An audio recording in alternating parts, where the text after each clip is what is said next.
नमस्कार दोस्तों, स्वागत है आप सभी का। मैं अशोक जांगीड़ एक बार फिर से आप लोगों के सामने।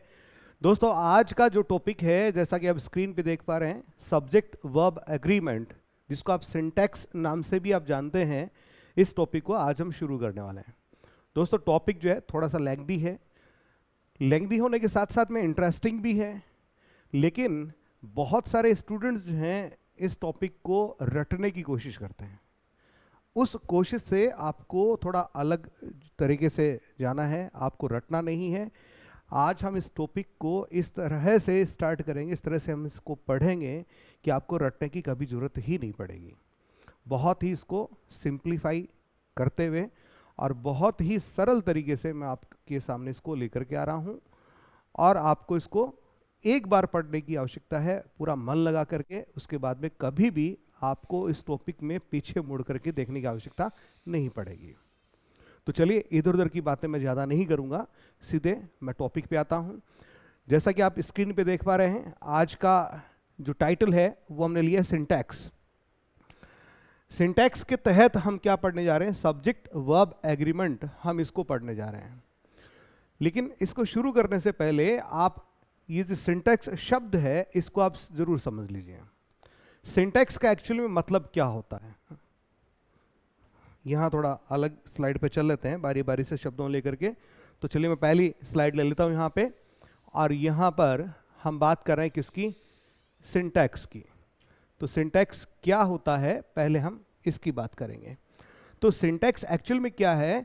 Syntax is the arrangement of words and phrases to create well formed sentences in a language.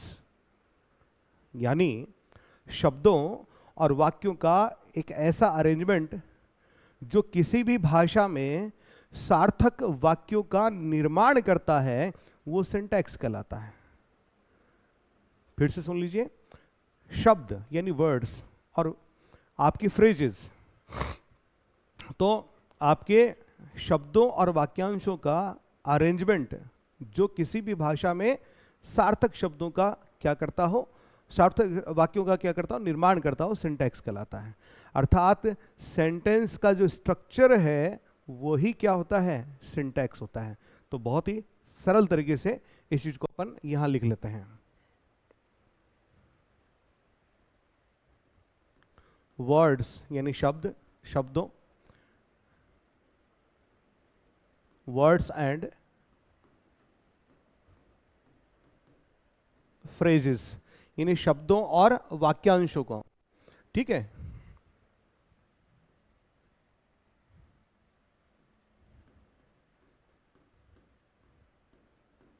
का अरेंजमेंट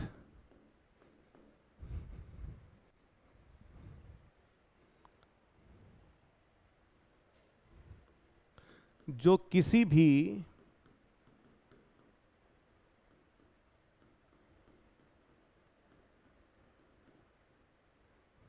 भाषा में सार्थक वाक्यों का निर्माण करें।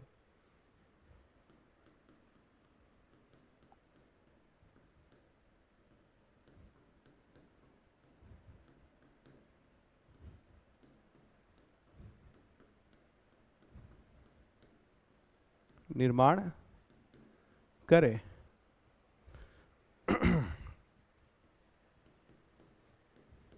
सिंटैक्स कहलाता है।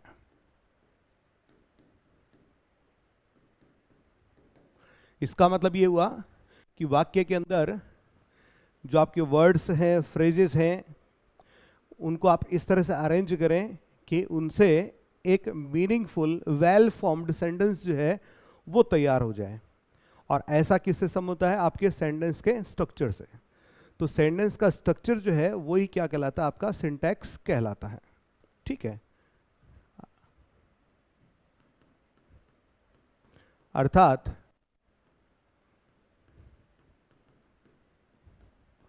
सेंटेंस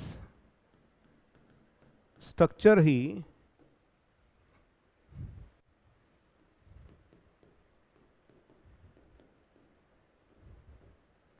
सिंटैक्स कहलाता है। ठीक है। अब सिंटैक्स जो है वो मोटे तौर पे दो तरह का होता है, ध्यान दीजिएगा। जी हाँ, syntax has mainly two parts, इसके मोटे मोटे दो पार्ट्स होते हैं। एक तो होता है अरेंजमेंट, जिसको आप कंकर्ड नाम से जानते हैं, और दूसरा होता है ऑर्डर या पोजीशन। ठीक है,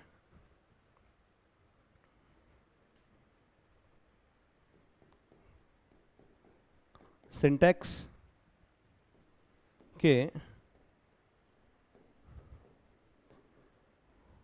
मुख्यतः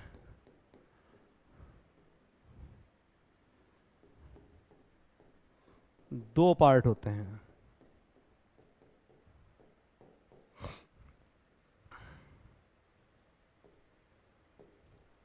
पहला अरेंजमेंट और कंकर्ड।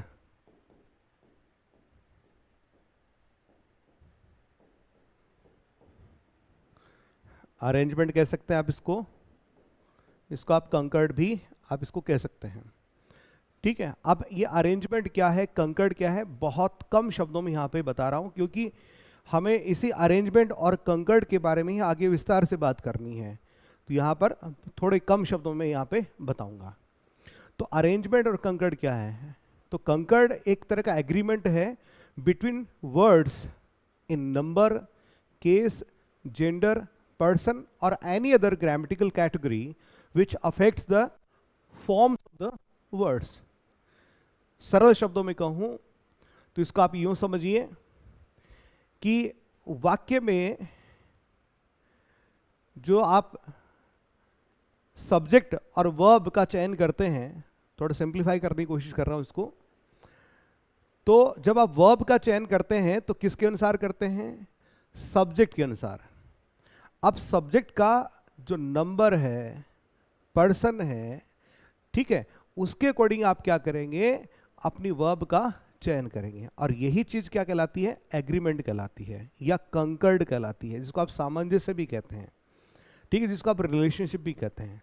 तो कंकर्ड या एग्रीमेंट क्या है, वाक्य के विभिन्न भागों में सामंजस्य है, और वो विभिन्न भाग जो हैं उनमें किस तरह का सामंजस्य है, नंबर के आधार पे, नंबर का मतलब सिंगुलर प्लूरल, केस के आधार पे, ठीक है, subjective case, objective case, possessive case, reflexive case, ये जेंडर के आधार पे, पर्सन के आधार पे, ठीक है, इनके आधार पे जो आप क्या करते हैं, सामंजस्य बैठाते हैं, वही चीज क्या कहलाती है, एग्रीमेंट कहलाती है, कंकर्ड कहलाती है। ठीक है, ध्यान दीजिएगा यहां पे।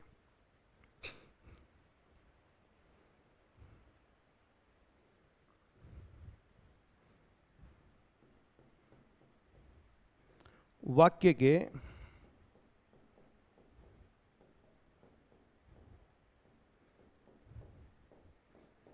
विभिन्न पार्ट्स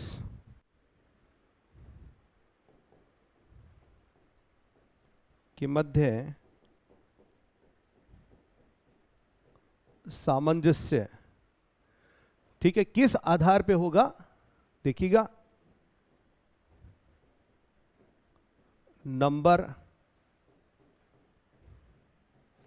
पर्सन, जेंडर और केस। ठीक है, ये क्या कहलाता है आपका, अरेंजमेंट या एग्रीमेंट या कंकर्ड कहलाता है। ठीक है, इसको आप एग्रीमेंट भी कह सकते हैं इसको, तो एग्रीमेंट या कंकर्ड कहलाता है। इस आधार पे एग्रीमेंट या कंकर्ड के दो पार्ट हो जाते हैं। जी हाँ, दो पार्ट हो जाते हैं, उसमें से सिर्फ एक पार्ट आपके सिलेबस में दे रखा है। यहां दो पार्ट कौन कौन से हो जाते हैं अभी बताता हूं।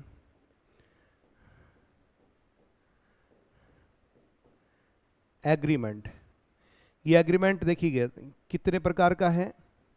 ये कहता है नाउन का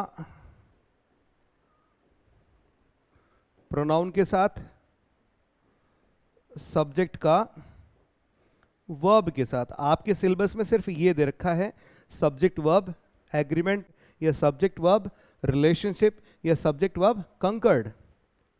ठीक है, तब आप क्या करते हैं, वर्ब का चयन सब्जेक्ट के नंबर और पर्सन के आधार पे करते हैं, ना कि उसके जेंडर के आधार पे नहीं करते। ठीक है, और केस का यहां पर कोई मतलब नहीं होता है। ज़्यादा मतलब नहीं होता, ऐसा ऐसी बात नहीं, मतलब नहीं होता, होता है, लेकिन ये आपकी वर्ब को प्रभावित नहीं करता है। तो फिर मैंने यहाँ पर जेंडर और केस क्यों लिख दिया? वो इसलिए लिख दिया क्योंकि कंकर्ड या एग्रीमेंट का एक दूसरा पार्ट और भी है कि जब आप नाउन के अनुसार प्रोनाउन का प्रयोग करते हो, जी हाँ, नाउन के अनुसार प्रोनाउन का प्रयोग करते हो, तब आप उसका नंबर, पर्सन, जेंडर, केस, क्या इनका प्रयोग नहीं करते हो? बिल्कुल करते हैं, ठीक है। तब आप उसके क्या जेंडर की बात नहीं करते? जैसे राम शब्द दे रखा है यहाँ, फॉर एग्जाम्पल, इसका एग्जाम्पल यहाँ ले लेते हैं, पेन का थोड़ा कलर चेंज कर देता हूँ। Ram is a boy. अब इसके लिए मैं ही यूज करूंगा या शी यूज करूंगा, किस पे डिपेंड करेगा? ये राम नाम का जो नाउन है, नाउन के लिए प्रोनाउन यूज कर रहा हूं, ठीक है। राम नाम का जो नाउन है, इस नाउन का number, person, gender, case change कर लीजिए, उसके आधार पे कर लीजिए। तो अब आप यहां पर इसका जेंडर जो है वो चेक कर रहे हैं कि नहीं कर रहे हैं? बिल्कुल कर रहे हैं, ठीक है। तो तभी आपने इसके लिए क्या यूज किया? ही यूज किया। क्लियर? He is going. अब उसके लिए मुझे मान लीजिए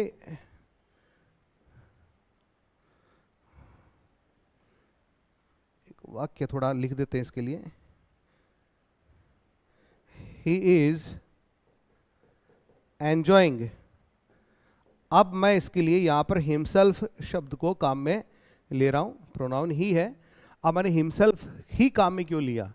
क्योंकि मैंने पहले नाउन को चेक किया, नाउन का नंबर देखा, पर्सन देखा, इसका जेंडर देखा, इसलिए ही कैटेगरी वाला प्रोनाउन, ठीक है, रिफ्लेक्सिव प्रोनाउन हिमसेल्फ लेकर के आया हूं। लेकिन साथ ही साथ मैंने केस भी इसका चेक किया है। तो ये जो चीज है ये भी किसके तहत आती है भैया? ये भी आपके कंकर्ड या एग्रीमेंट के तहत ही आती है। तो ये कोई छोटा टॉपिक नहीं है, इसमें सिंटैक्स बहुत बड़ा टॉपिक है। सिंटैक्स का बस एक छोटा सा पार्ट जो है सब्जेक्ट वर्ब एग्रीमेंट, वो हमें दिया गया है, ठीक है। लेकिन बहुत सारे विद्यार्थियों, क्या कहूँ, बहुत सारे टीचर्स भी ऐसे हैं, जब भी सिंटैक्स शब्द सुनते हैं तो सिर्फ वो किसकी बात करते हैं? सब्जेक्ट वर्ब एग्रीमेंट की बात करते हैं। तो आप लोगों को, स्टूडेंट्स को भी समझना चाहिए और मेरे उन साथियों को भी समझना चाहिए कि सिंटैक्स जब पढ़ा जाता है तो सिंटैक्स में नाउन और प्रोनाउन ये भी उसका एक पार्ट है। हालांकि हमें पढ़ना वही होता है जो हमारे सिलेबस में दे रखा होता है। तो खैर हम भी सिलेबस की बात करेंगे, लेकिन ये जानकारी भी आप जरूर रखिएगा अपने साथ में, ठीक है। चलिए, तो एग्रीमेंट या अरेंजमेंट या कंकर्ड, ठीक है, ये क्या है? वाक्य के जो डिफरेंट पार्ट्स हैं उनके बीच में सामंजस्य, और वो सामंजस्य किसके आधार पे? उनके बीच में नंबर, पर्सन, जेंडर, केस, इनके आधार पे। इस आधार पे जो आपका एग्रीमेंट है दो तरह का होता है, नाउन प्रोनाउन और सब्जेक्ट वर्ब एग्रीमेंट, ठीक है। एक तो नाउन प्रोनाउन एग्रीमेंट होता है, दूसरा सब्जेक्ट वर्ब एग्रीमेंट होता है। चलिए आगे बढ़ते हैं। नंबर 2, दूसरा इसमें ऑर्डर, जिसको आप स्थान कह सकते हैं, पोजीशन कह सकते हैं, इसका इसमें अध्ययन किया जाता है। स्थान या पोजीशन, इसमें इसका अध्ययन किया जाएगा। क्लियर? तो चलिए अब आगे बढ़ते हैं। तो ऑर्डर या पोजीशन का मतलब क्या है? कि किसी वाक्य में जो विभिन्न प्रकार के शब्द आते हैं, चाहे वो नाउन, चाहे आपका सब्जेक्ट आया हो, चाहे वर्ब आया हो, ठीक है, ऑब्जेक्ट आया हो, कॉम्प्लीमेंट आया हो, ये कुछ एडवर्ब आया हो, एडजेक्टिव आया हो, उनका एक निश्चित क्रम होता है, एक डेफिनेट प्लेस होते हैं उनकी, ठीक है। तो ये जो अपन स्टडी करते हैं, ये किस में स्टडी करते हैं? ये इस ऑर्डर वाले पार्ट में अध्ययन करते हैं। तो वाक्य में आए हुए अलग अलग शब्द जो हैं वाक्य में अलग अलग स्थान पर प्रयुक्त होते हैं, और इनको किस क्रम में रखना है इसका अध्ययन जो है ऑर्डर या पोजीशन में किया जाता है, ठीक है। तो हालांकि अपने सिलेबस में ये चीज़ यहाँ प्रिस्क्राइब्ड नहीं है, तो इसलिए इसकी मैं यहाँ पर ज़्यादा चर्चा नहीं करूँगा। इसके आधार पे बस मैं इतना ही कहूँगा कि जैसे आप वाक्य का जो स्ट्रक्चर होता है उसमें ऑलरेडी हमारे पास दिया होता है कि कौन सा यूनिट जो है, कौन सा पार्ट जो है वाक्य का कहाँ आना है। जैसे सब्जेक्ट जो है वो अफर्मेटिव सेंटेंसेस के अंदर प्रारंभ में आएगा, असर्टिव में प्रारंभ में आएगा, ठीक है। इंटरोगेटिव में कहाँ जाएगा, ठीक है, ये आपके WH वर्ड और आपकी हेल्पिंग वर्ब जो थी उसके बाद में जाएगा। इम्पेरेटिव की बात करें तो वहाँ पर हम इसको क्या रखते हैं, प्राय हाइड रखते हैं, छिपा के रखते हैं, ठीक है। तो ये सब चीज़ें आपको ऑलरेडी से पहले से पता होती हैं, तो मैं उस पर यहाँ ज़्यादा विस्तार से बात नहीं करने वाला हूँ। तो यहाँ पर थोड़ा सा लिख देते हैं ये चीज़ क्या है ना।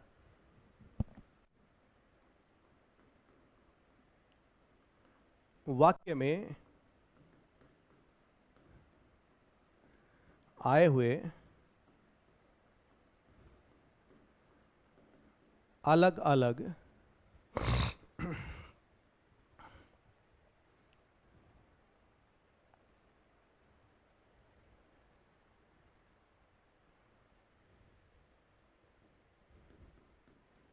शब्दों को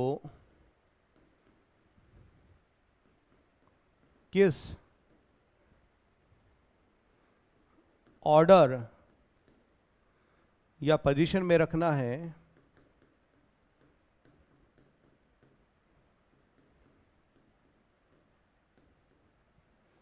का अध्ययन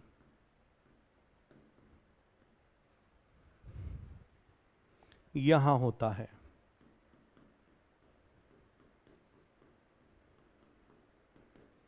ठीक है, चलिए अब हम अपने टॉपिक की तरफ धीरे धीरे आगे बढ़ते हैं।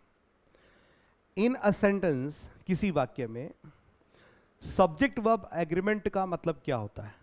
वाक्य में प्रयुक्त वर्ब जो है उस वाक्य में प्रयुक्त सब्जेक्ट के नंबर तथा पर्सन के अनुसार काम में ली जाए, इसी को हम क्या कहते हैं, एक तरह से सब्जेक्ट वर्ब एग्रीमेंट कहते हैं।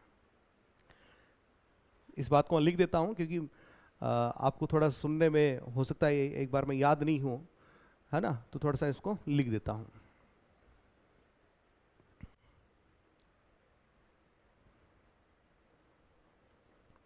क्योंकि हमारे सिलेबस में हमें क्या दिया गया है, सब्जेक्ट वर्ब एग्रीमेंट दिया गया है, जिसको आप सब्जेक्ट वर्ब कंकर्ड भी कह सकते हैं, जिसको आप सब्जेक्ट वर्ब रिलेशनशिप भी कह सकते हैं। ठीक है, तो इसमें मोटा तौर पे आप यूँ कह सकते हो जैसे किसी पति पत्नी के बीच में रिश्ता होता है, वैसा ही रिश्ता जो है एक सब्जेक्ट और वर्ब के बीच में होता है, अर्थात उनके बीच में एक हार्मनी होती है, एक सामंजस्य होता है, और उसी सामंजस्य को ये टॉपिक जो है बयान करता है। बहुत ही इंटरेस्टिंग टॉपिक है। फिर से मैं अपनी बात को दोहराता हूँ, जो अभी मैंने आपको थोड़ी देर पहले कही थी कि सब्जेक्ट वर्ब एग्रीमेंट से हमारा तात्पर्य क्या है ना। तो वाक्य में प्रयुक्त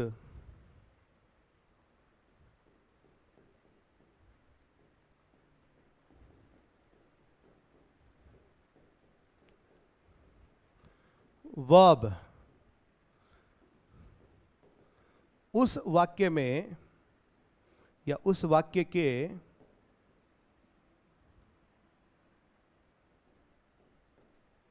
सब्जेक्ट के नंबर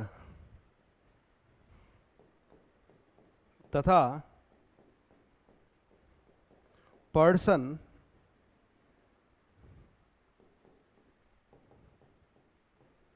के अनुसार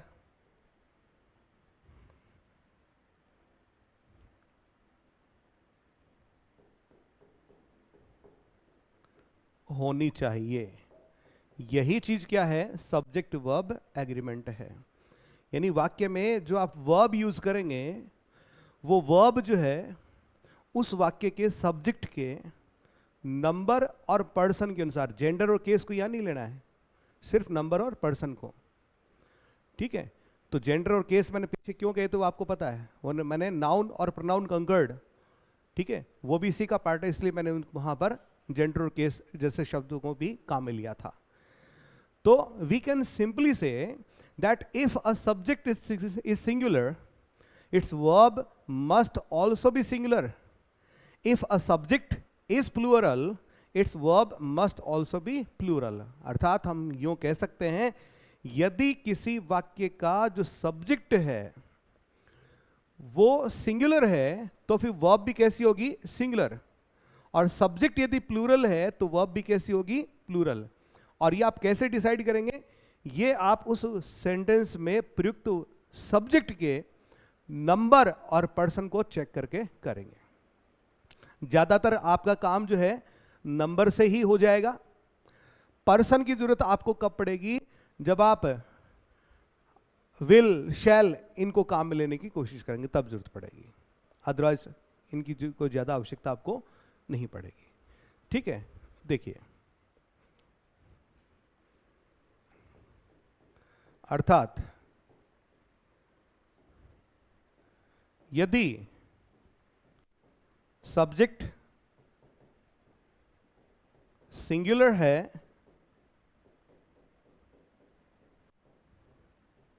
तो वर्ब भी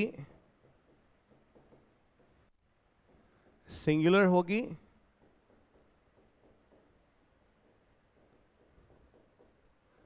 और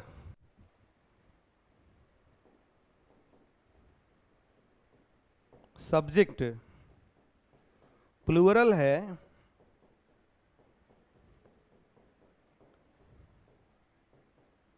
तो वर्ब भी प्लूरल होगी। क्लियर? ये आपको यहां पर ध्यान में रखना है। ठीक है, एक चीज मैं आपको थोड़ा सा बता दूं यहां पे कि जब भी आप वर्ब की तरफ जाएं तो वर्ब के बारे में एक चीज जरूर जान लें कि वर्ब का जो मूल रूप होता है, बेस फॉर्म होता है, वो हमेशा प्लूरल होता है। और उसमें आप एस या फिर ईएस जोड़ करके ही क्या करते हैं? उसको सिंगुलर में बदलते हैं। हमेशा ध्यान रखिएगा इस चीज को। वर्ब का जो बेस फॉर्म है, अर्थात वर्ब की जो फर्स्ट फॉर्म जिसको आप कहते हैं, वो हमेशा ही कैसी होती है? प्लूरल होती है। और उसमें जब आप एस या ईएस जोड़ते हैं, ऐड करते हैं, तभी वो क्या बनती है? सिंगुलर बनती है। क्लियर? ठीक है।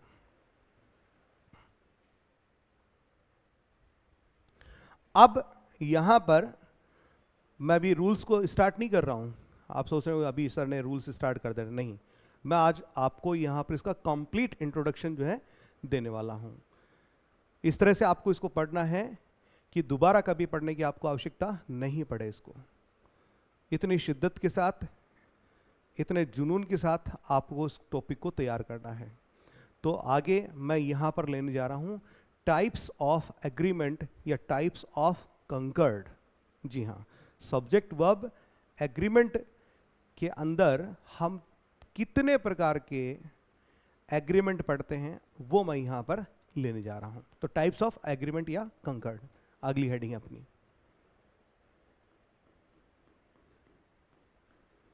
टाइप्स ऑफ एग्रीमेंट या कंकर्ड। तो देखिएगा, मोटे तौर पे यहां पर तीन तरह के, जी हां, तीन तरह के कंकर्ड जो हैं वो हमारे सामने आते हैं। आपने हो सकता है इनके बारे में पढ़ा हो, नहीं पढ़ा हो, मुझे नहीं पता, लेकिन आपको ये जरूर पढ़ना चाहिए, जरूर ध्यान में रखना चाहिए। ठीक है, तीन तरह के। पहला,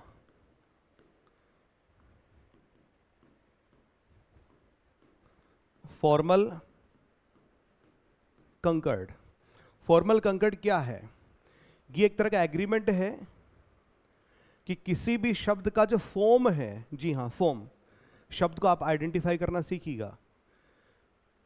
ग्रामर में जब हम चीज़ों को आइडेंटिफाई करते हैं तो आइडेंटिफाई करने के लिए हमारे पास तीन तरह के क्राइटेरिया होते हैं: फॉर्म, फंक्शन तथा मीनिंग।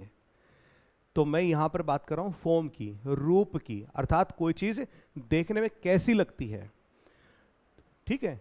तो फॉर्मल कंकर्ड जो है वो आपका जो सब्जेक्ट है, सब्जेक्ट के फॉर्म के आधार पे आप क्या करते हैं, वर्ब का चयन करते हैं, और आपका प्रश्न सही भी होता है। यही चीज आपकी क्या कहलाती है, फॉर्मल कंकर्ड कहलाती है। अर्थात जब एग्रीमेंट जो है किसी भी वर्ड के फॉर्म, यानी उस वर्ड के फॉर्म को देख करके आप पहचान जाएंगे कि वो सिंगुलर फॉर्म का है या प्लूरल फॉर्म का है। तो एग्रीमेंट जो है किसी वर्ड के फॉर्म के अनुसार हो, तो इस प्रकार के एग्रीमेंट को हम फॉर्मल कंकर्ड कहते हैं। जी हाँ।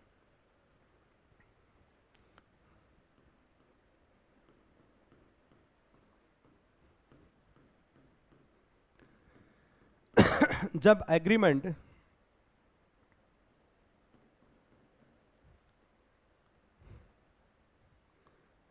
या वो शब्द कौन सा होगा, सब्जेक्ट ही होगा, तो सब्जेक्ट शब्द ही काम में लेता हूं। जब एग्रीमेंट सब्जेक्ट के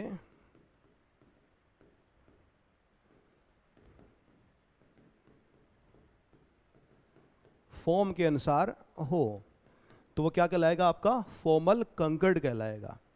जी हाँ। जैसे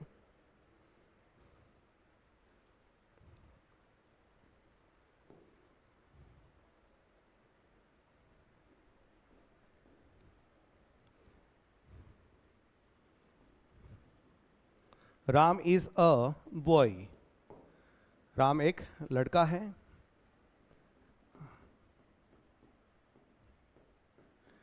अब आपके पास यहां पे वो पड़ी है ये इज, आर और एम। अब आपने देखा राम, इसका स्वरूप जो है देखने से ही पता चल रहा है कि ये सिंगुलर है। क्या चल रहा है, सिंगुलर है। तो आपने तपाक से यहां पे क्या लगा दिया, वर्ब सिंगुलर लगा दी। और सिंगुलर वर्ब की खास बात बता दूं, सिंगुलर वर्ब के एंड में एस या एस जरूर आता है। ये ट्रिक समझ लीजिए, कुछ भी समझ लीजिए, इत्तेफाक समझ लीजिए, कुछ भी समझ लीजिए। चाहे आप हेल्पिंग वर्ब लेकर के आइएगा, चाहे तो आप मैन वर्ब लेकर के आइएगा, जितनी भी सिंगुलर वर्ब होंगी उनके लास्ट में आपको एस या एस जरूर मिलेगा, जैसा कि इज के साथ में भी आपको एस मिल रहा है। ठीक है, चलिए और देखिए sentence.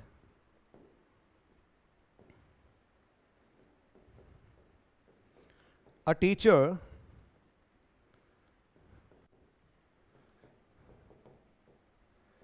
Is teaching there.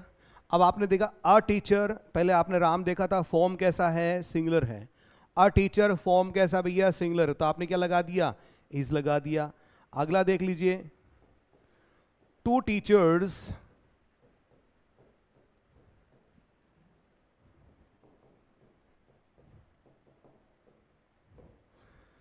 To teachers. अब टू टीचर्स देखने से ही पता चल रहा है, फॉर्म फॉर्म से ही पता चल रहा है कि प्लूरल है, इसलिए अब आपने यहां पर प्लूरल वर्ब जो है उसको काम में ले लिया। तो जब एग्रीमेंट जो है वो सब्जेक्ट के फॉर्म के अनुसार डिसाइडेड हो, उसको देखते ही आपको पता चलता हो, उसका फॉर्म स्वरूप देखते ही पता चलता हो, ठीक है, कि ये सिंगुलर है या प्लूरल है, तो इस तरह का जो कंकर्ड है वो फॉर्मल कंकर्ड कहलाता है। क्लियर?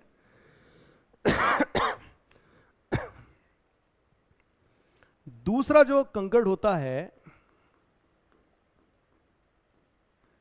ये कहलाता है नोशनल कंकर्ड। ये फॉर्मल कंकर्ड से अलग होता है। यहां जो वाक्य में सब्जेक्ट प्रयुक्त होता है, उस सब्जेक्ट का जब तक आप मीनिंग नहीं निकालेंगे तब तक आप सही वर्ब तक नहीं पहुंच पाएंगे। क्यों? क्योंकि इसका यहां जो फॉर्म दिया हुआ होता है वो फॉर्म डिसेप्टिव होता है, वो आपको चीट कर सकता है, धोखा दे सकता है, डिसीव कर सकता है। ठीक है, तो यहां पर एग्रीमेंट जो है सब्जेक्ट के फॉर्म के अनुसार ना होकर के उसके मीनिंग के अनुसार होता है, नोशन के अनुसार होता है, मीनिंग के अनुसार होता है। तो इस प्रकार के एग्रीमेंट को हम नोशनल कंकर्ड कहते हैं। यहां एग्रीमेंट सब्जेक्ट के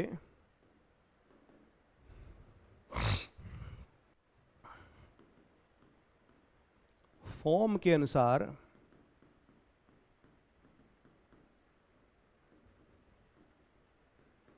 न होकर के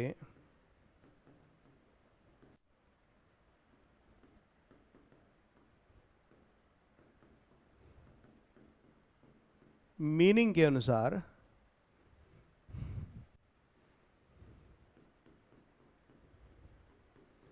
होता है। क्लियर? तो देखिएगा,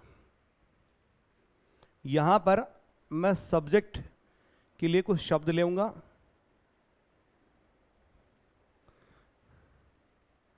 फिर हम ये चेक करेंगे कि इनका फॉर्म कैसा है और मीनिंग क्या कहता है इनके बारे में। देखिएगा, बड़ा इंटरेस्टिंग है और ये चीजें आपको समझनी चाहिए इनको। ठीक है, देखिए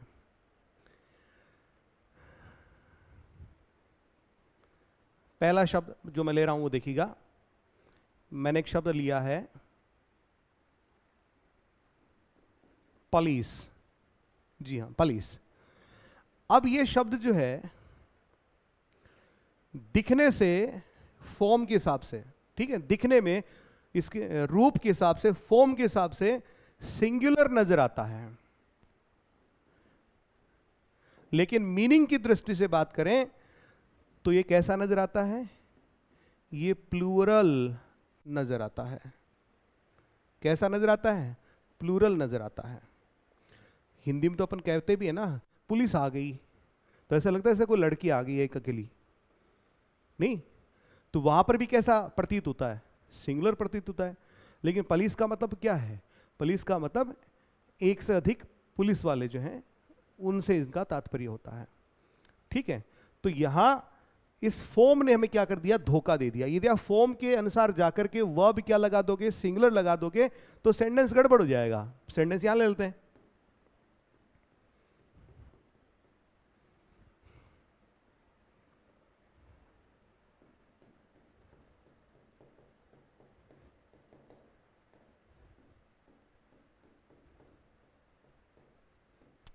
ठीक है, पुलिस। अब पुलिस कैसा है? दिखने में तो सिंगुलर दिख रहा है, फॉर्म तो सिंगुलर दिख रहा है, बट मीनिंग कैसा है? प्लूरल है। तो मीनिंग के अनुसार अब आपको यहां पर क्या यूज करना है? हैव यूज करना है, यदि आपको अपना वाक्य सही करना है तो। क्लियर? और देखिए,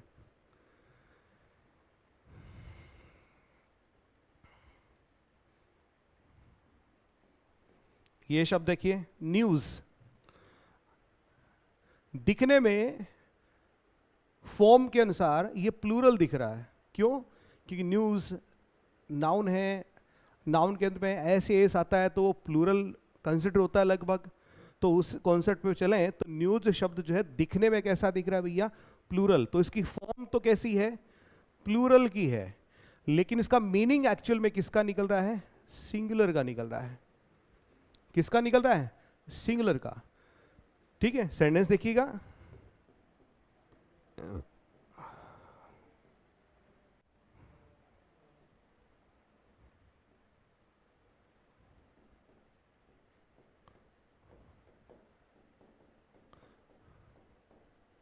ये देखिए, नो न्यूज। अब ये न्यूज जो है फॉर्म सिंगुलर है लेकिन मीनिंग कैसा है? प्लूरल है। सॉरी, उल्टा बोल गया मैं। फॉर्म कैसा है? प्लूरल है, लेकिन मीनिंग कैसा है? सिंगुलर है। तो वर्ब आपको मीनिंग के अनुसार यहां पर इंसर्ट करनी है, लगानी है, तब जाकर के आपका सेंटेंस क्या हो पाएगा? सही हो पाएगा। तो यदि आप केवल फॉर्मल कंकड़ के भरोसे ही आगे बढ़ते हैं इस टॉपिक में तो आप चूक कर सकते हैं, गड़बड़ हो सकती है, आपके क्वेश्चंस जो हैं गलत हो सकते हैं। लेकिन यदि आप साथ साथ में फॉर्मल के साथ साथ में नोशनल कंकड़ को भी ध्यान में रख करके चलते हैं तो फिर आपके इस टॉपिक में प्रश्नों को सही होने की गुंजाइश जो है, संभावना जो है ज़्यादा हो जाती, बढ़ जाती है। तो आपको समझ में आया होगा कि फॉर्मल कंकड़ और नोशनल कंकड़ क्या चीज़ होती है। ठीक है, अब ये देखिएगा, बहुत सिंपल सा है, बॉय। अब बॉय शब्द जो है दिखने में भी कैसा है? फॉर्म में भी कैसा है? सिंगुलर, और मीनिंग में भी कैसा है, सिंगुलर। दूसरी तरफ ये ले लीजिए, चलिए बॉयज, जी हाँ बॉयज, ये दिखने में भी प्लूरल, दिखने में यानी फॉर्म में प्लूरल, और मीनिंग में भी कैसा है, प्लूरल है। तो ये किसके एग्जाम्पल है आपके, ये फॉर्मल कंकर्ड के एग्जाम्पल है। तो आपको इनके अनुसार भी, नोशनल कंकर्ड के अनुसार भी देखना जरूरी है, ठीक है। तो ये आप जरूर ध्यान रखिएगा। अब नंबर 3 पे चलते हैं, तीसरे तरह का लेते हैं।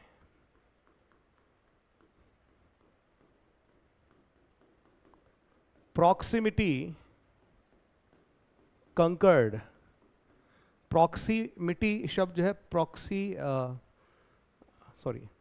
प्रॉक्सिमिटी शब्द जो है उसका एक्चुअल मतलब क्या होता है, उसका मतलब होता है नज़दीक, पास में।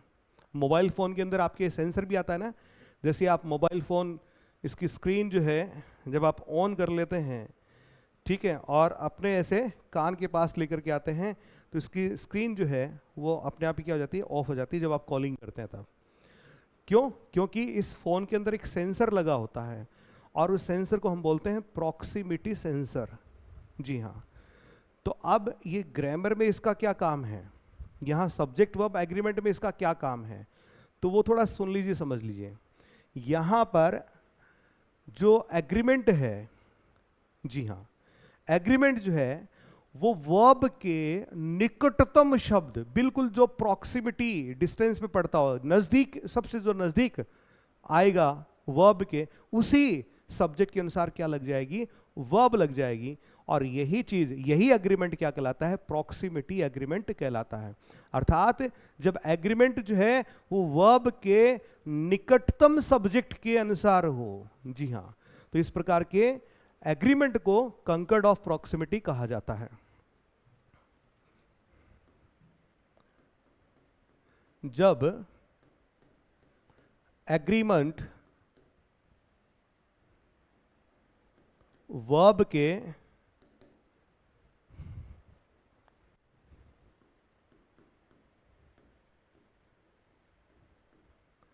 निकटतम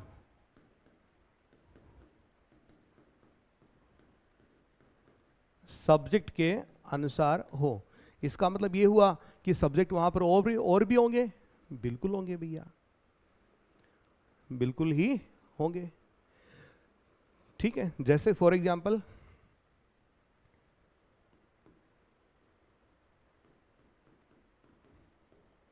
आइदर यू और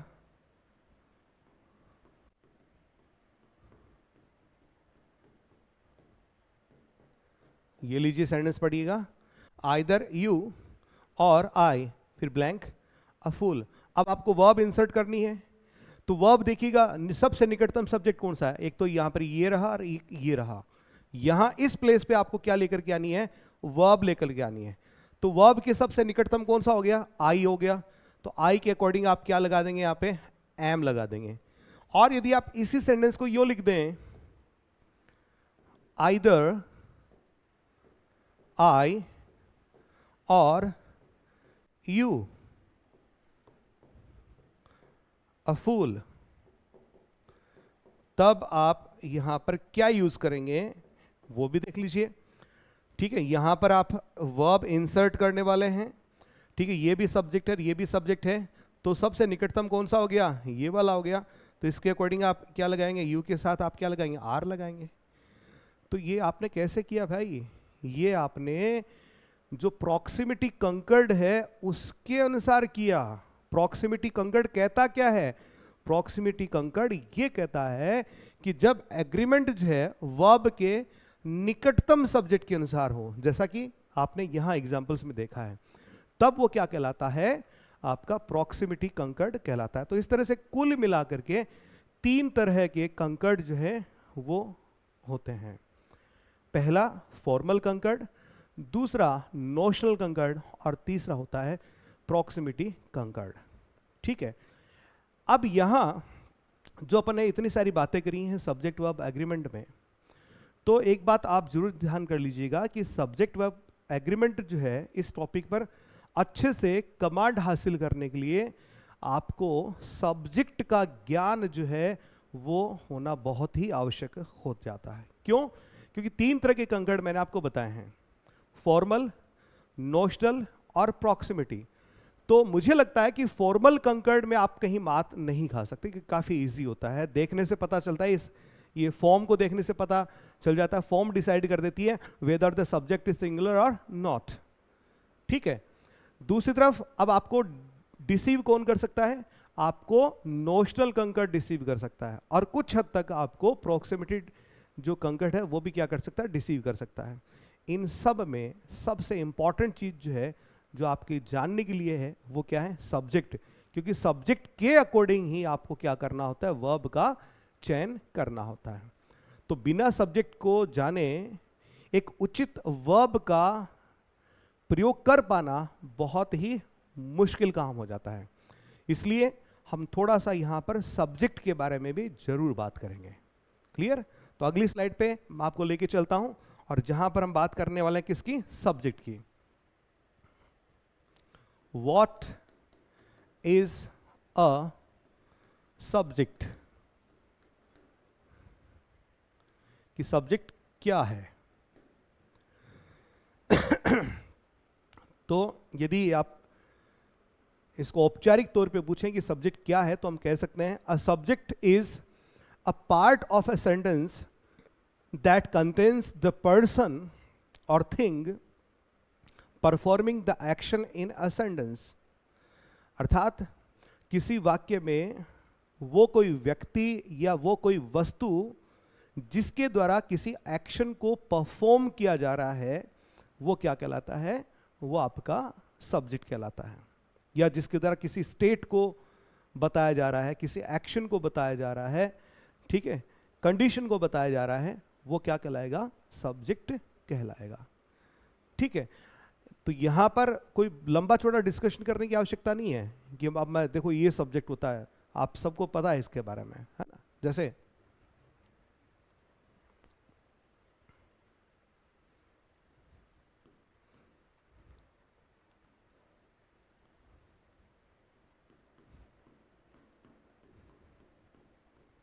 that performs an action, जो किसी एक्शन को परफॉर्म करता हो वो क्या कहलाता है? एक्टर, डूअर, ये सब्जेक्ट कहलाता है। ठीक है। जो किसी कंडीशन को बताता हो, एक्शन को बताता हो, स्टेट को बताता हो, वो भी क्या है? आपका सब्जेक्ट है। तो यहां बिल्कुल नाममात्र के लिए मैंने लिखा है, आगे देखिएगा।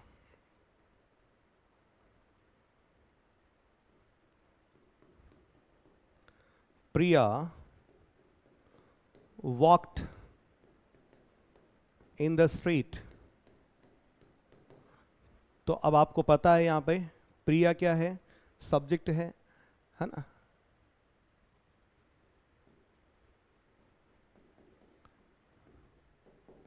दिस बाइक सेल्स वेल, ये बाइक जो बहुत ज्यादा बिकती है, यहां पे दिस बाइक क्या है? आपका सब्जेक्ट हो गया है।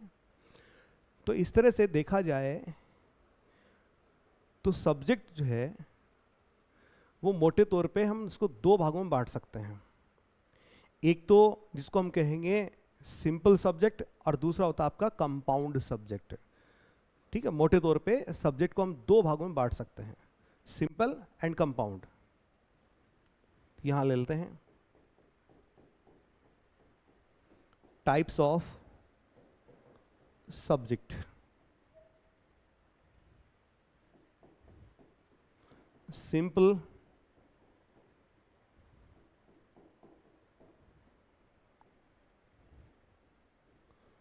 और दूसरा हो गया आपका कंपाउंड। सिंपल सब्जेक्ट का मतलब जहां पर सब्जेक्ट के तौर पे केवल एक शब्द का प्रयोग हो, वो आपका सिंपल सब्जेक्ट है। वो नाउन भी हो सकता है, वो प्रोनाउन भी हो सकता है।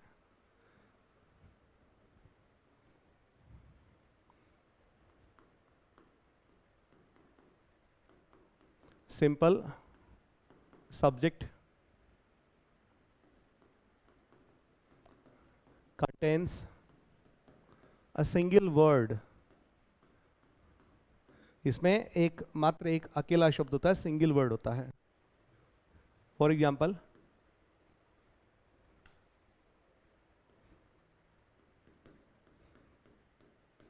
People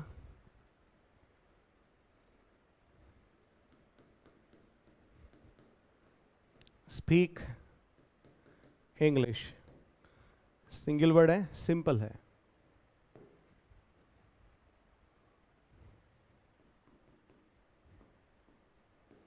imagination can change one's life, अर्थात कल्पना जो है वो किसी का भी जीवन चेंज कर सकती है। इमेजिनेशन क्या है, यहाँ पे सब्जेक्ट है, सब्जेक्ट के तौर पे क्या है, सिंगल वर्ड है, अर्थात सिंपल सब्जेक्ट है। दूसरी तरफ जो आपका कंपाउंड सब्जेक्ट होता है,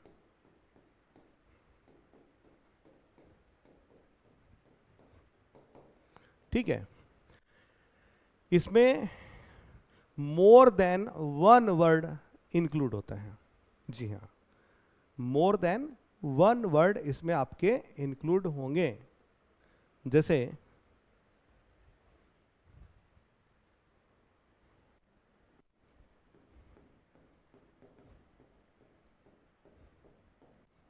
मोर देन वन वर्ड,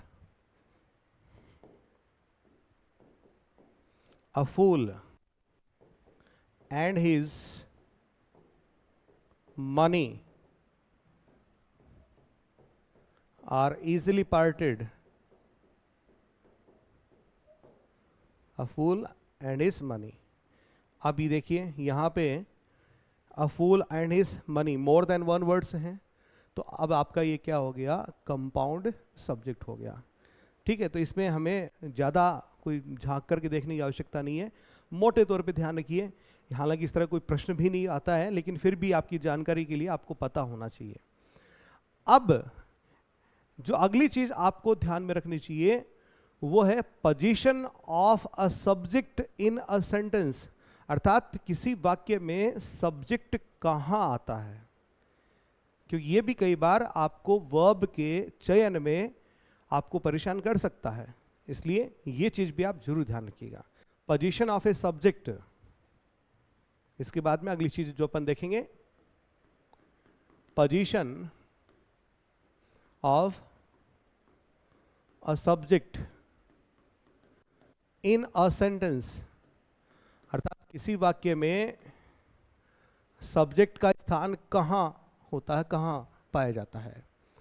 ठीक है, तो जैसे असर्टिव या डिक्लेरेटिव क्लॉजेस की बात कर लेते हैं।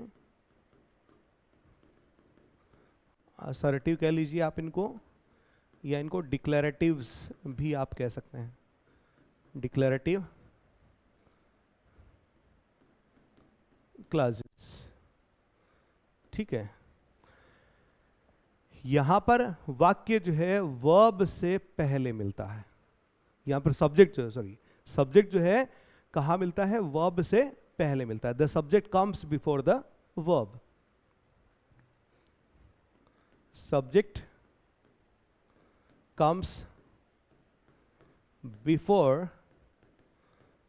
द वर्ब, यानी सब्जेक्ट प्लस वर्ब, इस तरह का स्ट्रक्चर जो है आपका इसमें तैयार होता है। क्लियर? जैसे दे लव फिश, अर्थात उनको मछलियों से बड़ा प्रेम है।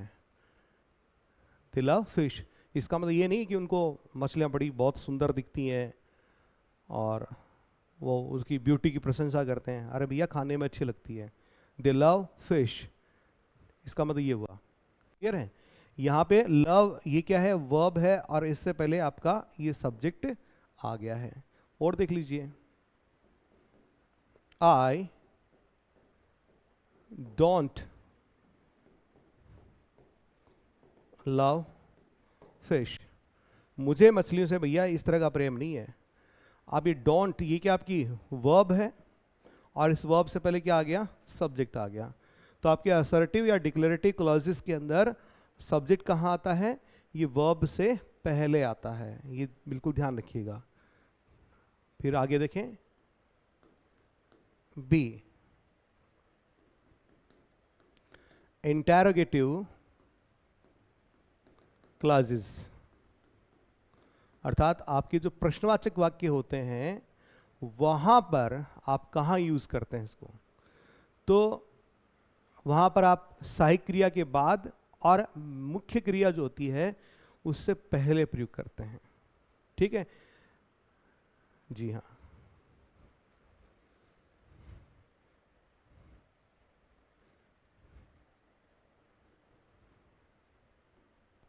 Subject comes after the auxiliary verb and before the main verb। यानी जो सहायक क्रिया होती है ऑक्सिलरी वर्ब होती है और जो मैन वर्ब होती है उनके बीच में, ऑक्सिलरी के बाद और मैन वर्ब से पहले। ठीक, जैसे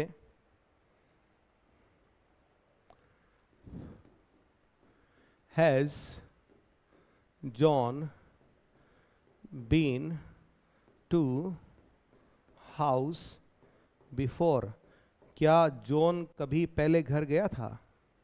अब देखिए हैज क्या है, ऑक्सिलरी वर्ब है, और बीन आपकी यहां पर क्या है, मैन वर्ब है, और जॉन क्या है, सब्जेक्ट है। तो ये भाई साहब कहाँ आए, ये आपकी ऑक्सिलरी वर्ब और मैन वर्ब इनके बीच में आए। ठीक है, और देखिए did you enjoy the party, क्या तुमने पार्टी के मजे लिए। फिर से देख लीजिए सब्जेक्ट कहाँ है, ऑक्सिलरी वर्ब और मैन वर्ब इनके बीच में है। तो इंटरोगेटिव क्लॉजेस के अंदर हम कहाँ यूज करते हैं भैया इसको, हम यूज करते हैं ऑक्सिलरी के बाद और मैन वर्ब से पहले। ठीक है,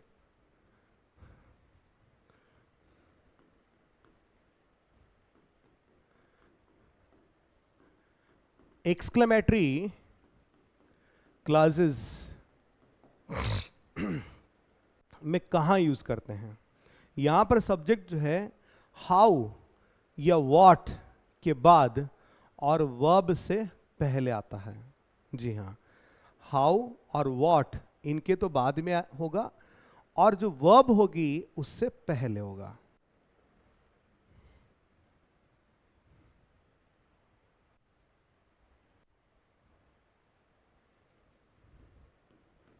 Subject comes after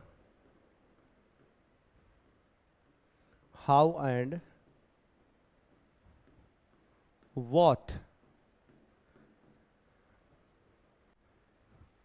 but and before the verb, verb से तो पहले होगा और how और what के बाद होगा। जैसे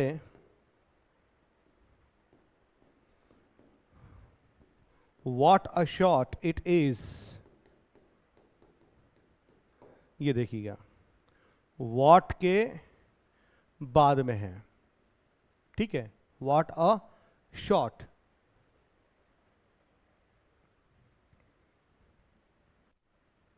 ये रहा आपका what के बाद में और verb से पहले, ये रहा आपका सब्जेक्ट। क्लियर, और देखिए हाउ स्मार्ट यू आर, ये देख लीजिए हाउ के बाद और वर्ब के पहले, ये रहा आपका सब्जेक्ट। ठीक, तो एक्सक्लेमेटरी जो क्लॉजेस हैं उनके अंदर भी आपने सब्जेक्ट को जान लिया। इसके अलावा ऑप्टेटिव क्लॉजेस जो होते हैं वहां पर भी आप देख लीजिए, वहां पर में का प्रयोग आप वाक्य के प्रारंभ में करते हैं और सेंटेंस के एंड में एक्सक्लेमेटरी मार्क को आप काम में लेते हैं। वहां आप मे के बाद में, जी हाँ, मे के बाद में आप सब्जेक्ट को काम में लेते हैं। और कई बार क्या होता है, मे को ओमिट भी कर दिया जाता है, हटा भी दिया जाता है, तब भी वाक्य में जो वर्ब होती है उससे पहले आपका सब्जेक्ट जो है आता है। Clear?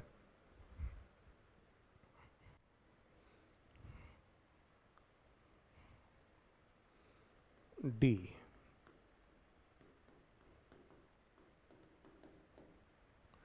Optative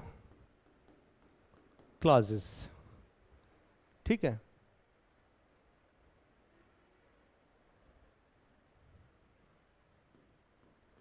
subject comes after may and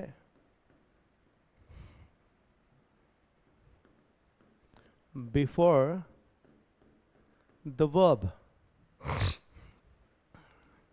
ठीक है,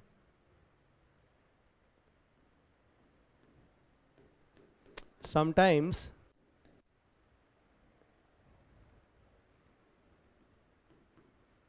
मे इज ओमिटेड। कई बार क्या होता है, मे को हटाया हुआ हो सकता है, तब आपका सब्जेक्ट जो है वाक्य के प्रारंभ में वर्ब से पहले आ जाएगा, है ना। यानी subject comes in the beginning of the class, then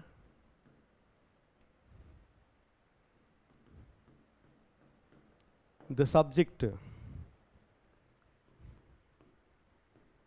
comes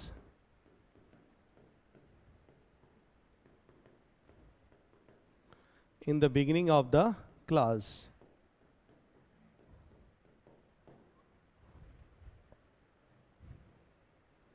जैसे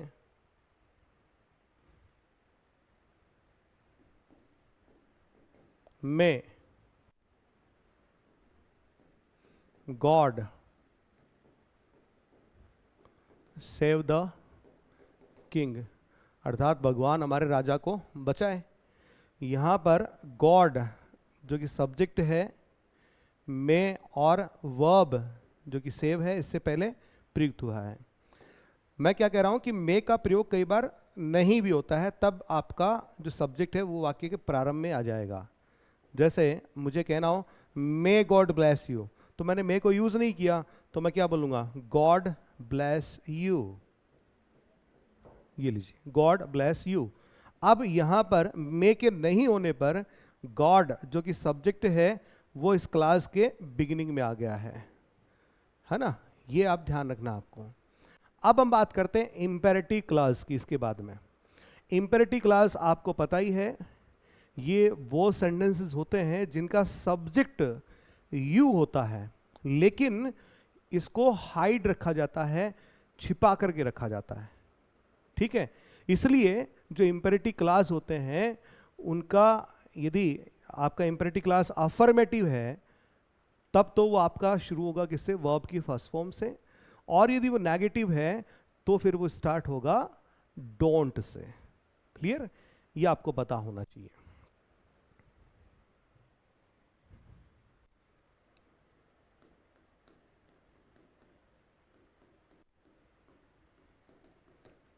इंपेरेटिव क्लॉज है ना, इसका सब्जेक्ट हमेशा यू होता है जो कि हिडन होता है। Subject is always you that is hidden, जो छिपा रहता है। अब चूंकि जो इंपेरेटिव जो क्लॉज होता है इसका टेंस जो है वो प्रेजेंट सिंपल होता है, इसलिए यहां पर यू के साथ डू का प्रयोग होता है। और जब आपका वाक्य क्या हो जाएगा, नेगेटिव हो जाएगा, तो डू के साथ ऑब्वियसली नोट लग जाएगा, इसलिए कॉन्ट्रैक्टेड फॉर्म में, शॉर्ट फॉर्म में हम इसको डोंट के तौर पे लिख देते हैं। जैसे ओपन द डोर नेगेटिव बना दिया, डोंट ओपन द डोर। इन दोनों ही वाक्यों का सब्जेक्ट क्या है? यू है। तो ओपन द डोर का मतलब क्या हुआ? You open the door. तो सब्जेक्ट क्या है? हिडन है। डोंट ओपन द डोर का मतलब क्या हुआ? You don't open the door. तो यहां पर भी यू जो है वो क्या है? हिडन है। क्लियर? ठीक है। इसके अलावा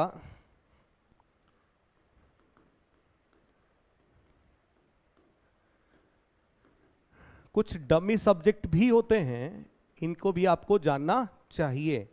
अब डमी से मतलब आप जानते होंगे, समझते होंगे, जैसे कई बार आप मार्केट में जाते हैं, फ़ोन खरीदने गए होंगे कभी कंपनी की शोरूम पे, तो वहाँ डिस्प्ले के अंदर कुछ डमी फ़ोन्स रखे रहते हैं, यानी असली फ़ोन नहीं होते, वो असली जैसे ही दिखते हैं बट असली नहीं होते हैं, डमी कहलाते हैं। इसके अलावा कभी कपड़ों के शोरूम पे गए हों तो बाहर डमीज जो होती हैं, इंसानों जैसी दिखती हैं, उनको कपड़े पहना करके डिस्प्ले में रखा जाता है। तो वैसे ही यहाँ डमी सब्जेक्ट पर भी बात लागू होती है कि असली सब्जेक्ट नहीं है, ये नकली सब्जेक्ट है। बस वाक्य में कोई सब्जेक्ट होना चाहिए और हमारे पास कोई सब्जेक्ट है नहीं, इसलिए हम क्या करते हैं? डमी सब्जेक्ट के रूप में किसी सब्जेक्ट को काम में ले लेते हैं। ये दो सब्जेक्ट होते हैं, या तो देयर या फिर इट। तो डमी सब्जेक्ट क्या होते हैं? देयर तथा इट होता है। तो जब किसी वाक्य में सब्जेक्ट नहीं दिया हुआ हो तो उस स्थिति में हमें सब्जेक्ट के स्थान को भरने के लिए डमी सब्जेक्ट्स का यूज करना होता है। तो इट और देयर जो है, इनको हम क्या कहते हैं? डमी सब्जेक्ट कहते हैं। डमी सब्जेक्ट का वाक्य में कोई अर्थ नहीं होता है, ये केवल सब्जेक्ट के स्थान को पूरा करते हैं, ये आप ध्यान रखिएगा। ठीक है।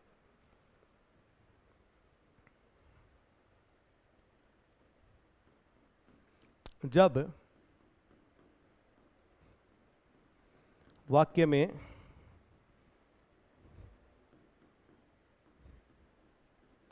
कोई सब्जेक्ट न हो तो सब्जेक्ट के स्थान की पूर्ति के लिए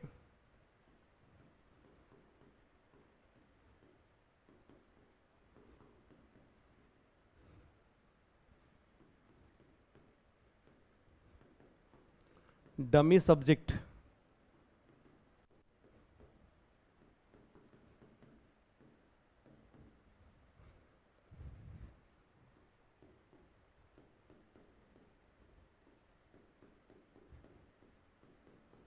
का प्रयोग होता है।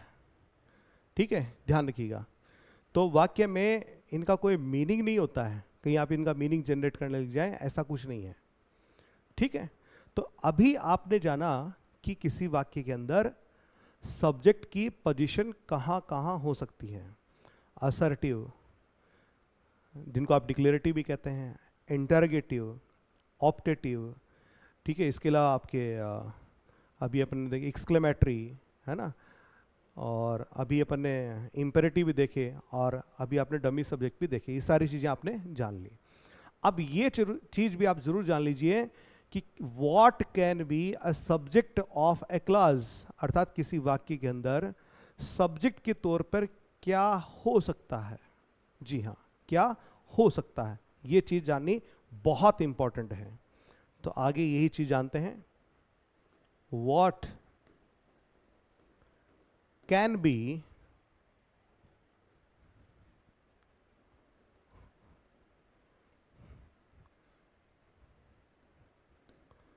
a subject of a clause, अर्थात किसी वाक्य में सब्जेक्ट के तौर पे क्या हो सकता है। ठीक है। ये जो सब्जेक्ट के तौर पे जो कुछ भी आएगा, ये दो प्रश्नों के आपको उत्तर थमा के जाएगा। या तो वो हु नामक प्रश्न से आप इनको जान लीजिए, या व्हाट प्रश्न, व्हाट जो प्रश्न है इनसे पूछ करके भी आप इसको हासिल कर सकते हैं, जवाब निकाल सकते हैं। अर्थात हु का मतलब व्यक्ति है, व्हाट का मतलब कोई वस्तु है ना। तो किसी वाक्य में सब्जेक्ट के तौर पे या तो कोई व्यक्ति होगा या फिर कोई वस्तु होगा। लेकिन फिर भी अपन इस राह पर ना चल करके मैं इसको बहुत सिंप्लीफाई करता हूँ कि वाक्य में, जी हाँ, किसी वाक्य में सब्जेक्ट के तौर पे दो चीजें आ सकती हैं, या तो नाउन या फिर नाउन इक्विवेलेंट। जी हाँ,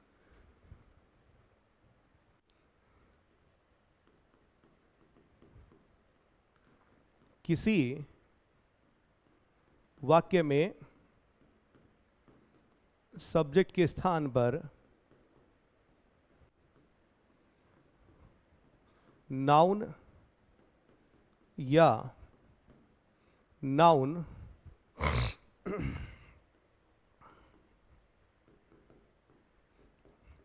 इक्विवेलेंट का प्रयोग होता है।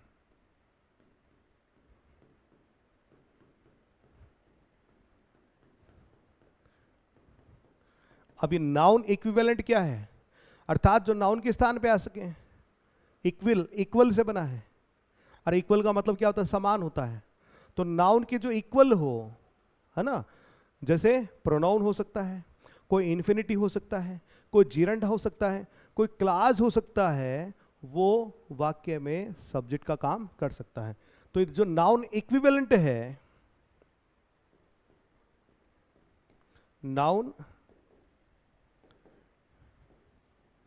इक्विवेलेंट है, इसका मतलब किससे हो गया? ये कोई प्रोनाउन हो सकता है, ये कोई जीरंड हो सकता है, ये कोई फ्रेज हो सकती है, या फिर ये कोई क्लास भी हो सकता है जो वाक्य में सब्जेक्ट का काम करता हुआ नजर आएगा। जी हाँ, तब वो आपका क्या कहलाएगा? तब वो कहलाएगा नाउन इक्विवेलेंट। तो सब्जेक्ट के तौर पे या तो नाउन होगा या फिर नाउन इक्विवेलेंट होगा। तो देखिए एग्जांपल्स।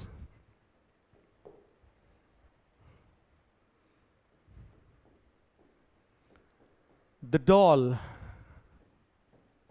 वॉज सिंगिंग, गुड़िया जो है गाना गा रही थी। ये लीजिए, सब्जेक्ट के तौर पे यहां पर क्या प्रयुक्त हुआ है जी? नाउन प्रयुक्त हुआ है। ठीक है, और देखिए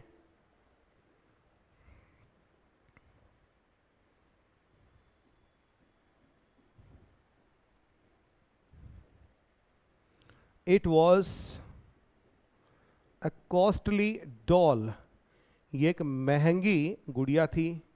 यहां पर इट क्या है? प्रोनाउन है। चलिए प्रोनाउन का एक और एग्जांपल दे देता हूं इधर साइड में।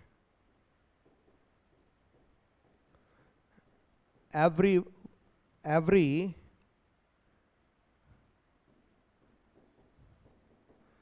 थिंग इज पॉसिबल, हर कुछ संभव है, अर्थात कुछ भी संभव है। अब इस वाक्य में एवरीथिंग क्या भैया? सब्जेक्ट के तौर पे प्रोनाउन है, कंपाउंड प्रोनाउन है। ठीक है, और देखिए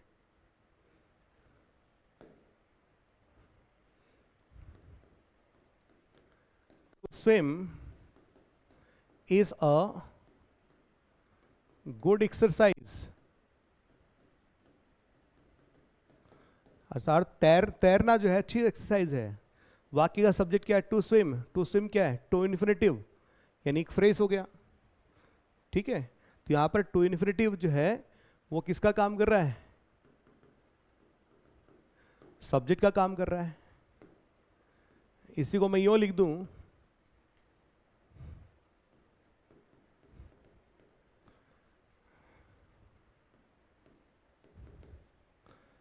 स्विमिंग इज अ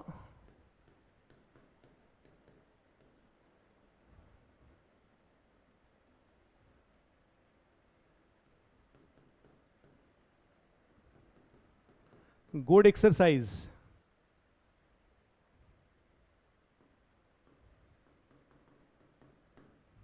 अब देखिए स्विमिंग क्या है? सब्जेक्ट का काम कर रहा है। सब्जेक्ट के तौर पे क्या है? जीरंड है। जीरंड का मतलब वर्ब की फर्स्ट फॉर्म प्लस आईएनजी, जो वाक्य में किसका काम करे? नाउन का काम करे। ठीक है, और देखिएगा what she says is important, अर्थात वो जो कुछ कह रही है बहुत ही महत्वपूर्ण बात कर रही है। व्हाट सी सेज, इस वाक्य में सब्जेक्ट क्या है? What she says. ये क्या है? क्लास है। क्लास की डेफिनेशन शब्दों का वह समूह है जिसमें कोई कंजंक्शन भी हो सकता है। इसके अलावा सब्जेक्ट और फाइनाइट वर्ब का होना बहुत ही ज़रूरी होता है और उसका अपना कोई अर्थ निकलता हो। ये सारी चीज़ें इस पे लागू होती हैं। तो इसका मतलब यहाँ सब्जेक्ट के तौर पे किसका प्रयोग हुआ है? किसी क्लास का यहाँ पर प्रयोग हुआ है। और ये सारे के सारे प्रोनाउन ले लीजिए, टू इन्फिनिटी ले लीजिए, जीरेंट ले लीजिए, ठीक है, क्लास ले लीजिए, कुछ भी ले लीजिए, जो सारी चीज़ें अपन ने ली हैं ये सब क्या हैं? ये नाउन के इक्विवेलेंट काम कर रही हैं, इसलिए नाउन इक्विवेलेंट कहलाती हैं। क्लियर? तो ये चीज आपको यहां पर ध्यान रखनी है। अब एक चीज आप जरूर याद रखिएगा, इसलिए यूं करके लिख देता हूं मैं, रिमेंबर, याद रखें। क्या याद रखें? कि अ subject is never part of a prepositional phrase. कि कोई प्रीपोजिशनल फ्रेज जो है, कोई सब्जेक्ट उसका कोई पार्ट नहीं हो सकता। जी हां, अर्थात प्रीपोजिशन से प्रारंभ होने वाली कोई फ्रेज जो है वो कभी भी वाक्य में सब्जेक्ट नहीं हो सकती है। प्रीपोजिशनल फ्रेज वाक्य में एडवर्बियल का काम करती है, किसी सब्जेक्ट का काम नहीं करती है। उसको आप सब्जेक्ट मान करके मत बैठ जाइएगा, नहीं तो आपका सेंटेंस गलत हो सकता है। कैसे हो सकता है उसका एग्जाम्पल भी दूंगा, पहले इस बात को मैं लिख करके समझा देता हूं आपको, ठीक है।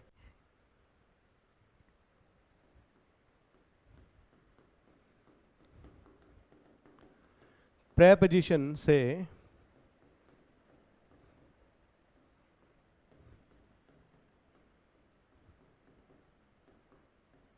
प्रारंभ होने वाली फ्रेज, जिसको हम क्या बोलते हैं वैसे? प्रीपोजिशनल फ्रेज बोलते हैं, पीपी भी बोलते हैं इसको, ठीक है। वो कभी भी वाक्य में सब्जेक्ट नहीं हो सकती। फ्रेज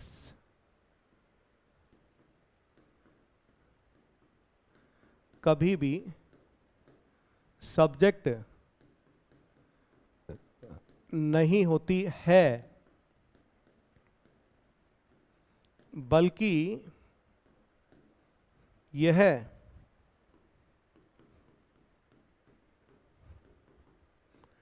एडवर्बियल होती है, ठीक है। लेकिन फिर भी बहुत सारे वाक्य इस तरह से फ्रेम किए जाते हैं जहां पर प्रेपोजिशनल फ्रेज को पहले लाया जाता है, ताकि उससे आप थोड़ा धोखा खा जाएं और आपको लगे कि ये प्रेपोजिशनल फ्रेज जो पहले आई है यही वाक्य का सब्जेक्ट है, और आप उसको देख करके भ्रमित हो जाएं और गलत आंसर तक आप पहुंच जाएं, है ना। देखिएगा,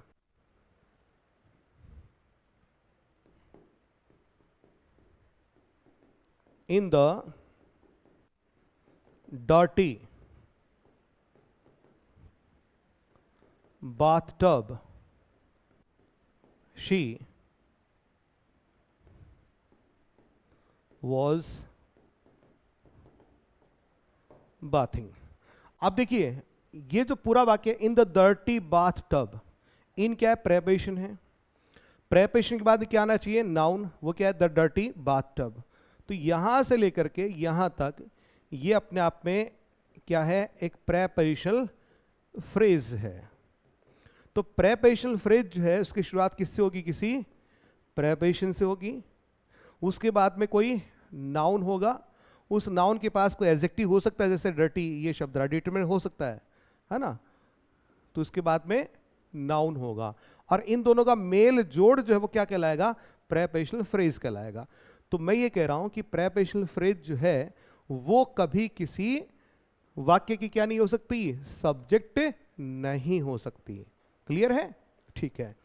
अब यहां सब्जेक्ट कौन है? शी, ये सब्जेक्ट है, न कि इन द डर्टी बाथटब। ठीक है। दूसरा देखिए, ये तो थोड़ा इजी था। ये देखिए, इन द बॉक्स,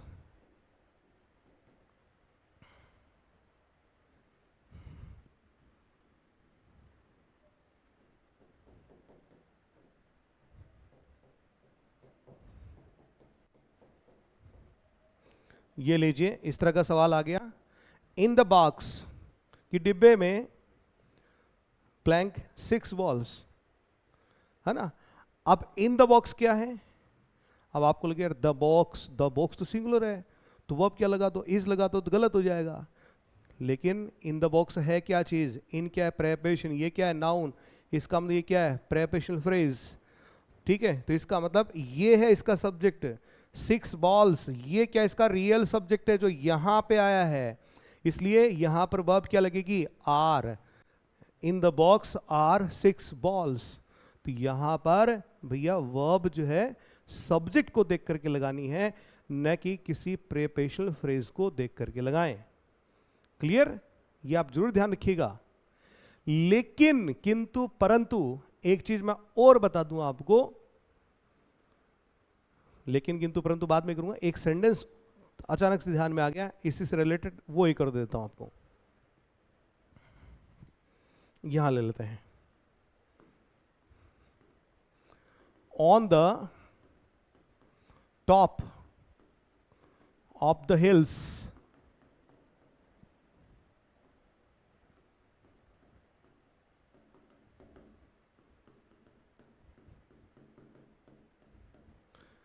सेंटेंस देख लीजिए, on the top of the hills blank a hermit. तो रिक्त स्थान में यहां पर आप क्या भरेंगे, लिव या लिव्स। यदि आपने इसको हिल्स को इसको सब्जेक्ट मान लिया तो आप लिव लगा देंगे, गलत हो जाएगा, वर्ब प्लूरल लगा देंगे, गलत हो जाएगा। सब्जेक्ट एक्चुअल में क्या है, अ हर्मिट, ये इसका रियल सब्जेक्ट है, इसलिए वर्ब क्या लगेगी लिव्स।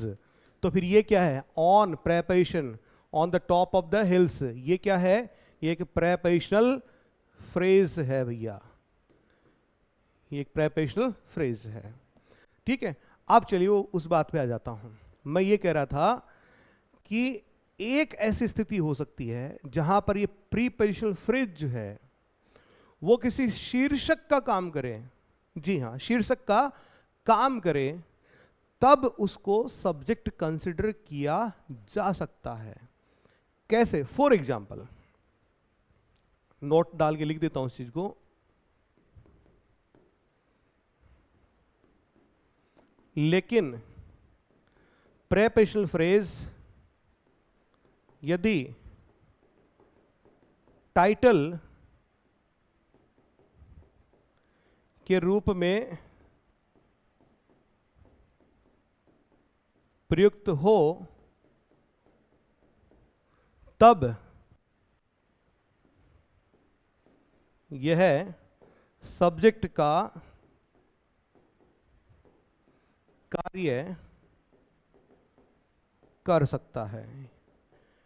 ये बात मुझे क्यों ध्यान में आई, ये इसलिए ध्यान में आई, बेकन साहब ने जितने भी अपने निबंध लिखे हैं उन निबंधों का जो टाइटल उन्होंने लिया है उस टाइटल के शुरुआत में हमेशा प्रेपोजिशन ऑफ का प्रयोग किया है। ठीक है, तो वहीं से मैं एक एग्जांपल ले रहा हूं, ये लीजिए, ऑफ स्टडीज। अब ये देखिए, है ना, ये इनके निबंध का टाइटल है, इज अ गुड एसे। तो ऑफ स्टडीज ये लीजिए निबंध का टाइटल हो गया।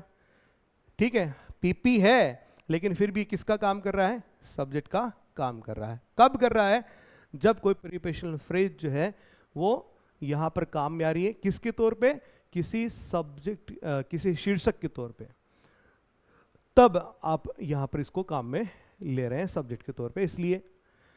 ठीक है, तो समझ में आ गया होगा मेरे ख्याल में कि जब प्रीपोजिशनल फ्रेज किसी शीर्षक के तौर पे काम में आए तब ये सब्जेक्ट का कार्य कर सकता है, अन्यथा प्रीपोजिशनल फ्रेज जो है एडवर्बियल का ही काम करेगा, किसी और का काम नहीं कर सकता, सब्जेक्ट का काम नहीं कर सकता, तब ये एडवर्बियल ही रहेगा, तब इसको वर्ब को चुनने का अधिकार नहीं है।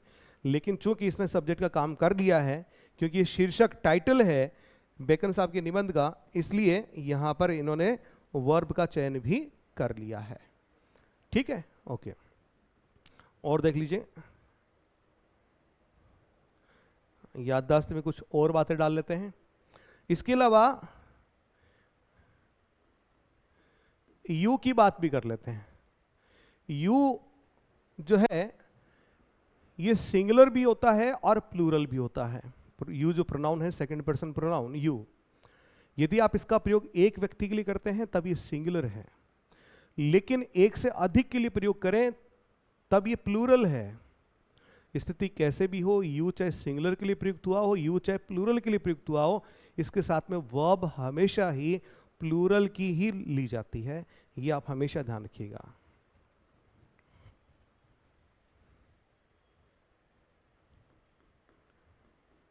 यू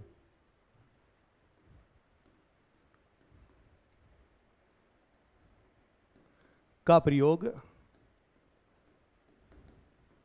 सिंगुलर तथा प्लूरल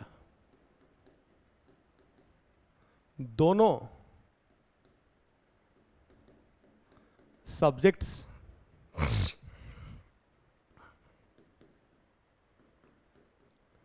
के लिए होता है।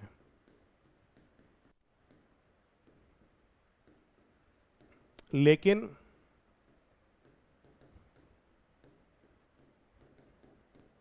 इसके साथ वर्ब हमेशा प्लूरल की ही प्रयुक्त होती है। ठीक है, ध्यान रखिएगा इस चीज को।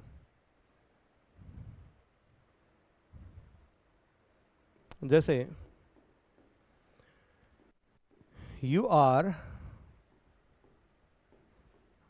अ गुड बॉय, अर्थात तुम एक अच्छे लड़के हो, तो यू का प्रयोग इसका मतलब एक व्यक्ति के लिए हुआ है ना, सिंगुलर के लिए हुआ है, लेकिन बावजूद इसके वर्ब जो है वो कैसे प्रयुक्त हुई है, प्लूरल प्रयुक्त हुई है। दूसरा देखिए,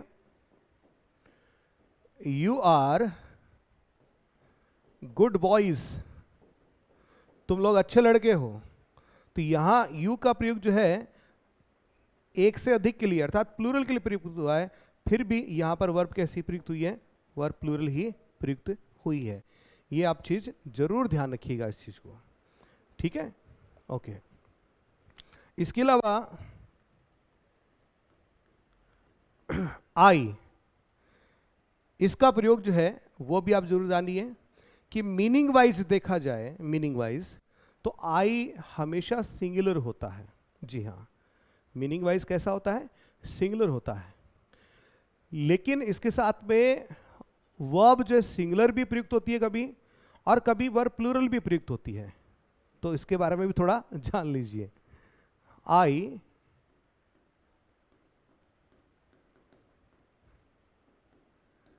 मीनिंग वाइज सिंगुलर होता है, लेकिन इसके साथ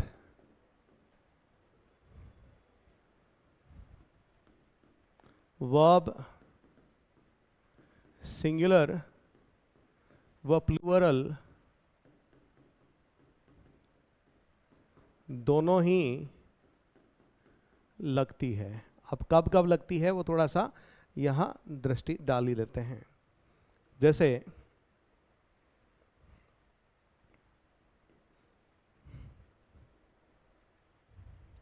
यदि आप टेंस वाइज बात करें तो प्रेजेंट सिंपल उसमें आप प्लूरल यूज करते हैं, प्रेजेंट कंटिन्यूअस उसमें आप आई के साथ एम ले आते हैं, प्रेजेंट परफेक्ट, ठीक है, और परफेक्ट कंटिन्यूअस की तो खैर बात ही क्या करनी, ठीक है, वहां पर भी आप प्लूरल लेकर के आते हैं। क्लियर है, ठीक है।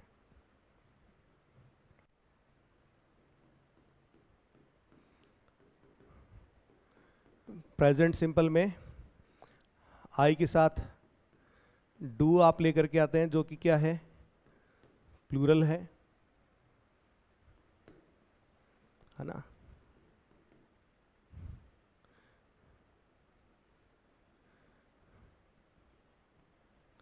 इसके अलावा डू को बाद में लिखेंगे, पहले इसको वर्ब की फर्स्ट फॉर्म लिख देते हैं। आई के साथ आप वहां पर वर्ब की फर्स्ट फॉर्म लेकर के आते हैं, वर्ब की फर्स्ट फॉर्म अपने आप में प्लूरल है, ठीक है, लेकिन सेंटेंस आपका नेगेटिव या फिर इंटरोगेटिव है तो फिर आप वहाँ पर किसका प्रयोग करते हैं, इसके साथ डू का प्रयोग करते हैं, और तब डू के साथ वर्ब की फर्स्ट फॉर्म आती है, ठीक है। जैसे आई लव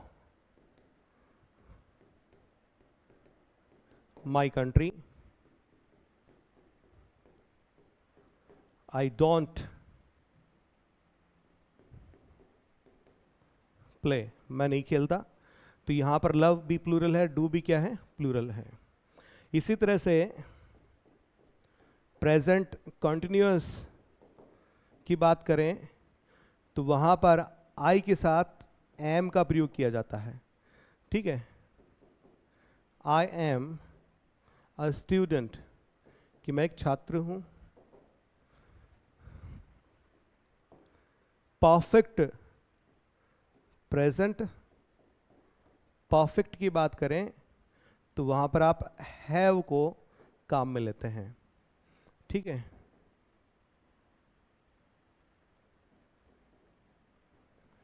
आई हैव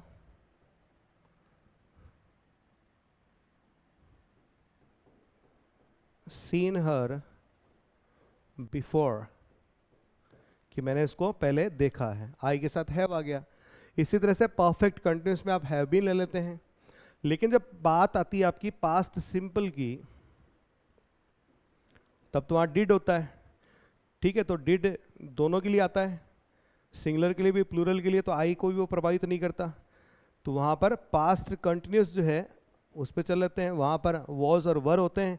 तो आई के साथ वहाँ पर क्या लगता है, वॉज, जो कि सिंगुलर है। जी हाँ, वॉज क्या है, सिंगुलर है। जैसे I was watching the match, अर्थात मैं मैच देख रहा था, क्लियर। लेकिन जब यदि आपका सेंटेंस कंडीशनल है, सपोजिशनल वाक्य है, तब आई के साथ वर लगता है। जी हाँ, हाइपोथेटिकल कंडीशन जो होती है वहां पे।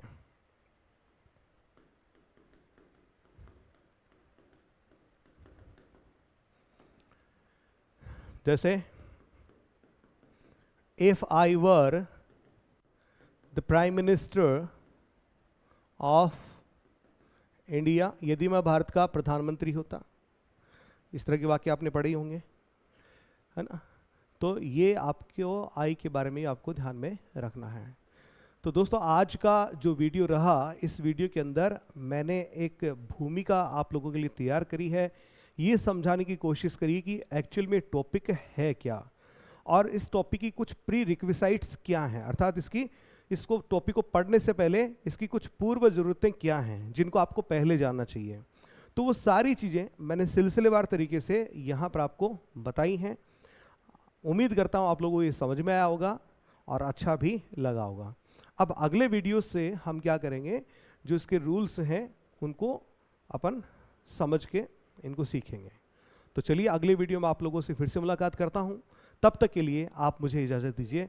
बहुत बहुत धन्यवाद।